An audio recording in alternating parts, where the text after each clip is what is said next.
शृणुध्वं मुनयः सर्वे गोपालस्य महात्मनः अनन्तास्याप्रमेयस्य नाम 12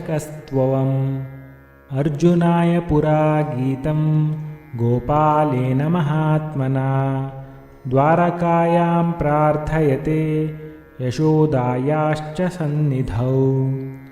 अस्य श्रीकृष्णदिव्यद्वादशनामस्तोत्रमहामन्त्रस्य फल्गुणऋषिः अनुष्टुप्छन्दः परमात्मा देवता ॐ बीजं स्वाहायेति शक्तिः श्रीगोपालकृष्णप्रीत्यर्थे जपे विनियोगः।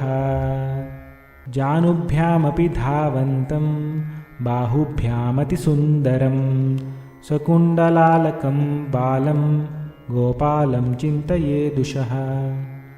प्रथमं तु हरिं वन्द्याद्वितीयं केशवं तथा तृतीयं पद्मनाभं च चतुर्थं वामनं तथा पञ्चमं वेदगर्भं तु षष्ठं च मधुसूदनं सप्तमं वासुदेवं च वराहं चाष्टमं तथा नवमं पुण्डरीकाक्षं दशमं तु जनार्दनं कृष्णमेकादशं प्रोक्तं 12 श्रीधरं तथा एताद्12 नामानि मया प्रोक्तानि फल्गुना कालत्रयं पठेद्यस्तु तस्य पुण्यफलं शृणु।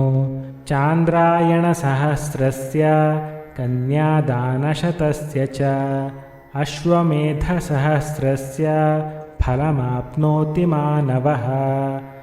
ॐ श्रीकृष्णाय नमः।